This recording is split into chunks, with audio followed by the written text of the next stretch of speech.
দেখুন বন্ধুরা, আমাদের কৃষক ভাইরা যে কতটা কষ্টে আছে সেটা আমরা আসলে আপনাদেরকে বুঝতে পারবো না।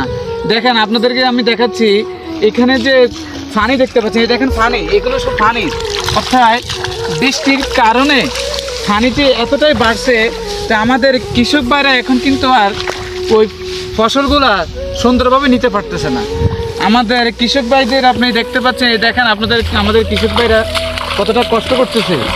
আসলে সরকার আমাদের এই সাধারণ কৃষক ভাইদেরকে কেন মূল্যায়ন করতেছে না? আমাদের কৃষক ভাইরা এত কষ্ট করে ফসল করে, সেখানে এক মন ধানের দাম 1200-1300 টাকা, অথচ এক মন ধানের পিছনে তাদের খরচ হইতেছে প্রায় 1500 থেকে 2000 টাকার বেশি খরচ হইতেছে। তো আমি সরকারের কাছে একটা আবেদন করব, আমাদের কৃষক ভাইদের যাতে সঠিক মূল্যায়ন করা হয় এবং তারা যাতে আরও উপলব্ধি হয়ে সামনে কৃষি জমি করতে পারে, তাদেরকে সেই জন্য উৎসাহিত করার জন্য সরকারের প্রতি আকুল আবেদন জানাচ্ছি।